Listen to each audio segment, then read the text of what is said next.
যুদ্ধাবস্থার ভিতরে আছি।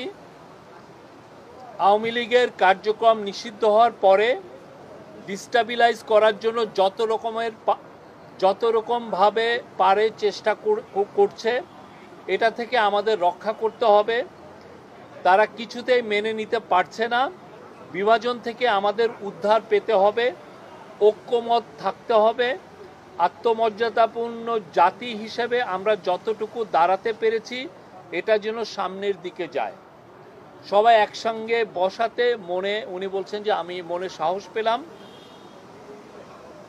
সুষ্ঠু নির্বাচন করতে না পারলে আমি অপরাধী অনুভব করব। আর তারপরে বলেছেন যে মহাসুযোগ পেয়েছি অভ্যুত্থানের কারণে ধ্বংস হয়ে যাওয়া দেশকে টেনে আনা। আওয়ামী লীগকে নিষিদ্ধ করার সঙ্গে সঙ্গে আর একটা যুদ্ধ পরিস্থিতি তৈরি হয়েছে দেশের ভিতরে এবং বাইরে, যাতে আমরা এগোতে না পারি, যাতে সব কিছু কলাপস হয়ে যায়, আবার যাতে গোলামিতে ফেরত যাই।